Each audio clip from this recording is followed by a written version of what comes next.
Hi, everyone. Thanks for listening and welcome to God's Plan Your Part, a podcast where our goal is to read the entire Bible in a year, seeking to understand God's plan of redemption while discovering daily and practically your part in it.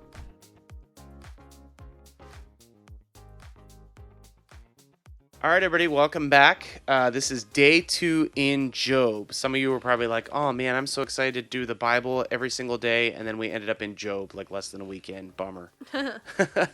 So something to keep in mind as we read through Job. Job is in the category of wisdom literature, which means as we read over this, we are trying to pull something out of it that is wisdom based. So it's written in a way where you can like pull out little nuggets of truth and valuable things for your life, with the overall thing being God cares for us even when bad things happen. It's also kind of written in this statement response kind of form. So Job will talk and then a friend will talk. Sometimes more than one friend will talk, and then Job will talk again. So today we hear from Bildad the Shuhite, who is the shortest person in all the Bible because he was only as tall as a shoe. And we also hear from Job. Another thing to keep in mind is these friends, oftentimes how friends actually are, they're going to start out kind of subtle, hoping that Job maybe gets the point in a subtle way, but eventually they're going to become much less subtle. So these opening chapters where we're introduced to these friends, their patience is wearing thin. Yes, and you will see them become more and more bold in their responses. They do say some crazy things even right at the beginning. Like you noticed, Jenny, talk a little bit about what you noticed. Well, I just was a little concerned when they started talking about in chapter 8, they're talking about his kids basically getting what they deserved. Like, okay, if that was the first thing out of one of my friends' mouths, having lost a child, I probably would turn around and slap them. But So this is chapter 8, verse 4. If your children have sinned against him, he has delivered them into the hand of their transgression. Like his kids, His kids have been dead for like maybe 2 weeks. And Bildad is like, well, they got what they deserved. There's such like a black and white nature in all of it. Yeah. So Bildad is basically going to say, hey, if you were a righteous man, God would not have done this to you. Basically, stick around and listen to it for yourself. And Job again is going to say, nope, I know that I have a right relationship with God. You can also see how depressed Job is. Like he uses a lot of language that's like, wow, this guy is in a dark place. So he voices his frustrations. He voices his concerns. And you can tell that he is definitely hurt by everything that's happened to him. All right, so we encourage you to stick around for the reading so that you can actually hear straight from the Bible, Job 6 to 9. You'll get like the full picture of what's going on in this story. But I'm just curious, Jenny, like as we work through these couple of chapters, like what sticks out to you for what we can, like how can this impact our day-to-day lives? Well, if you just circle back to chapter 9, specifically in verse 17 and 18, it says, "For he crushes me with a tempest," meaning God allowing Satan to come along and do these things to Job, "and multiplies my wounds without cause. He will not let me get my breath, but fills me with bitterness." And I think as we reflect on Job and his situation that he's dealing with trying to understand where God is in all of this, like what's his plan in all of this, we can have these situations even today. I know there are many times for myself, maybe not to this extent, but you do feel like you just can't catch your breath. Like just things keep going wrong and stuff is not looking the way that you wanted it to. And it just feels like blow after blow, like you can't catch your breath. And it does fill you with a bitterness of like, God, what the heck is going on? I don't understand. I don't want this. And I think for a lot of us, we can feel that same temptation to just not really know where God is and question his plan, I guess. And I would just encourage us today, as maybe if you're dealing with something like that, or if you're feeling like you're in the midst of one of those situations where you can't catch your breath and you're beginning to feel that bitterness just build inside of you, just cry out to God the same way that Job is doing over and over again, recommitting yourself and just trusting that God will show you what he wants for you in this potentially tricky season or whatever you're going through. Yeah, I would even add to that. I mean, just having community around you, people that can care for you. Maybe friends that are Hopefully better not than like these these friends. guys. But have people pray for you. Like get together with people who want to seek the Lord and want to seek the Lord on your behalf. When you are at a spot where it's like, man, I'm just out of breath. Like God has really given me a tough hand right now. And if it's helpful for you, you can reach out to us. You can email us at godsplanyourpart@gmail.com. We will definitely say a prayer for you. No matter when you hear this and want to reach out, go for it. So this is the reading from Job. We're going to be in Job for a couple of days, so we'll see you again tomorrow. Bye. Job chapter 6. Then Job answered and said, "Oh, that my vexation were weighed, and all my calamity laid in the balances, for then it would be heavier than the sand of the sea. Therefore my words have been rash, for the arrows of the Almighty are in me. My spirit drinks their poison. The terrors of God are arrayed against me. Does the wild donkey bray when he has grass, or the ox low over his fodder? Can that which is tasteless be eaten without salt, or is there any taste in the juice of mallow? My appetite refuses to touch them. They are as food that is loathsome to me. Oh, that I might have my request, and that God would fulfill my hope, that it would please God to crush me, that he would let loose his hand and cut me off. This would be my comfort. I would even exult in pain unsparing, for I have not denied the words of the Holy One. What is my strength that I should wait? And what is my end that I should be patient?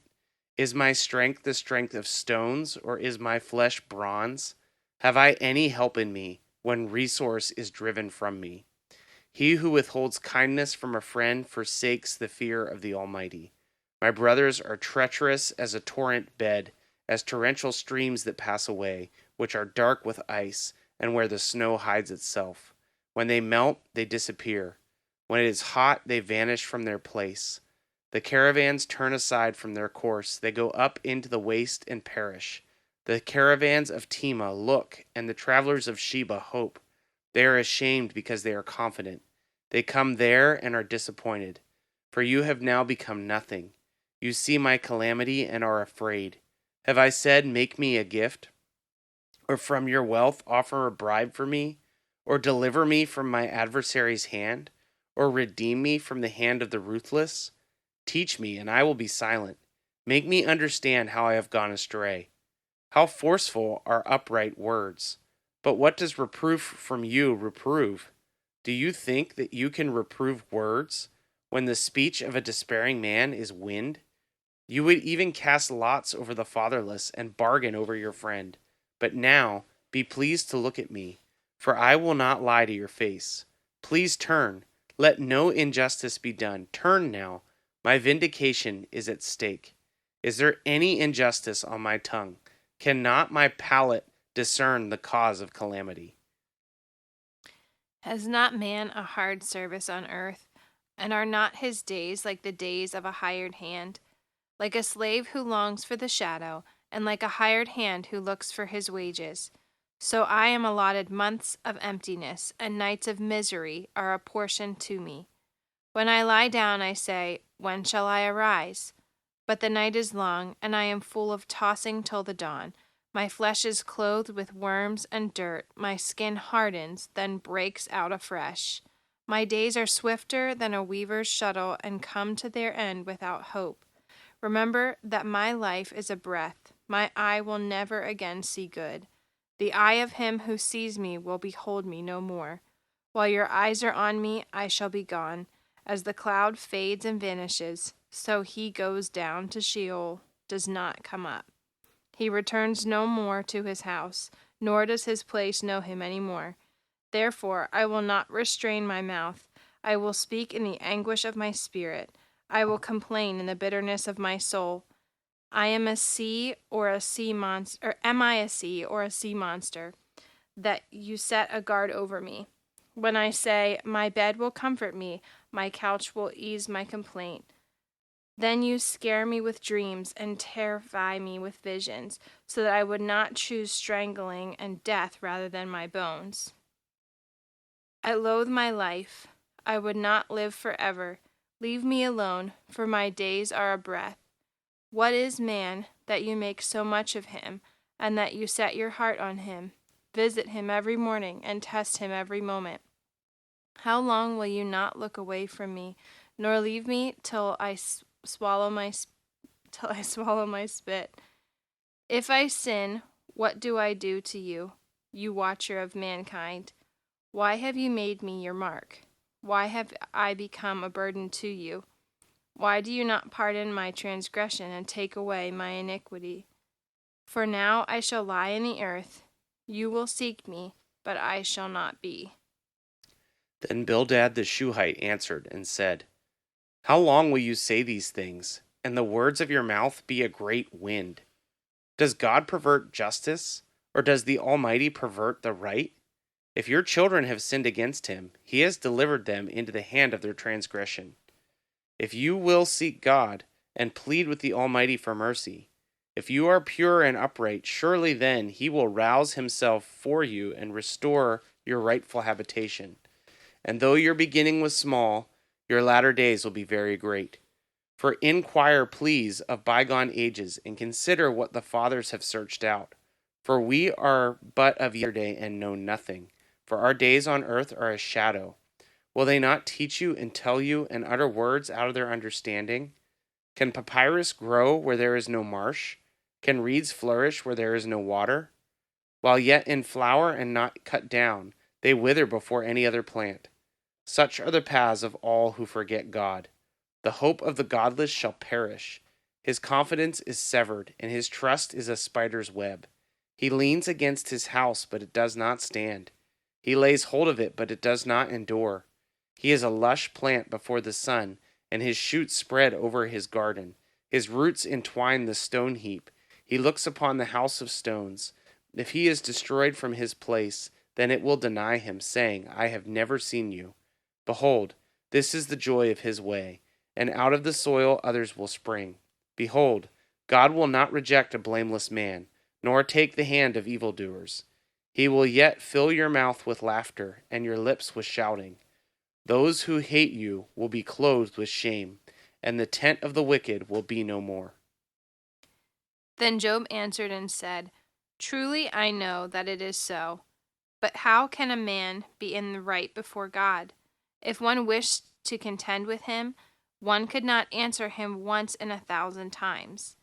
He is wise in heart and mighty in strength, who has hardened himself against him and succeeded.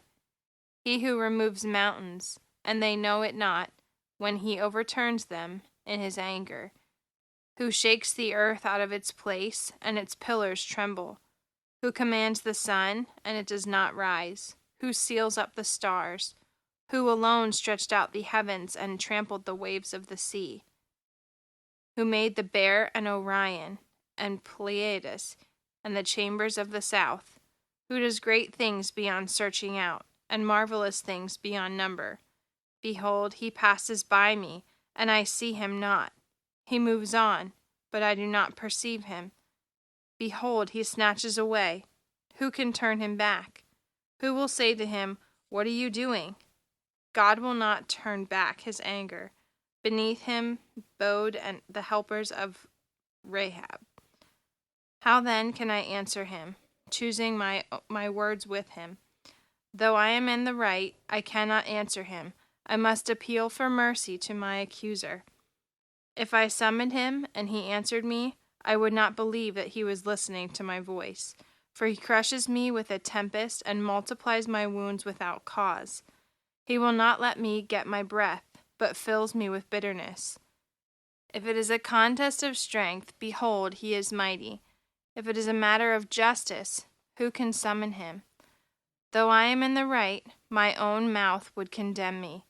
Though I am blameless, he would prove me perverse. I am blameless. I regard not myself. I loathe myself.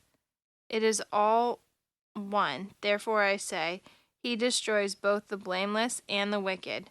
When disaster brings sudden death, he mocks at the calamity of the innocent. The earth is given into the hand of the wicked. He covers the faces of its judges. If it is not he, then who then is it? My days are swifter than a runner. They flee away. They see no good. They go by like skiffs of reed, like an eagle swooping on the prey. If I say, I will forget my complaint, I will put off my sad face and be of good cheer. I become afraid of all my suffering, for I know you will not hold me innocent. I shall be condemned. Why then do I labor in vain? If I wash myself with snow and cleanse my hand with lye, yet you will plunge me into a pit, and my own clothes will abhor me. For he is not a man, as I am, that I might answer him, that we should come to trial together. There is no arbiter between us, who might lay his hand on us both. Let him take his rod away from me, and let not dread of him terrify me. Then I would speak without fear of him, for I am not so in myself. Thanks so much for listening to God's Plan, Your Part. If anything stuck out to you, if you have any questions, or if you'd like to receive a Bible, you can email us at godsplanyourpart@gmail.com. Also, if you're enjoying the podcast, please consider supporting us through the link in our description. We love that you're on this journey with us, and we hope you have a great day. See you tomorrow.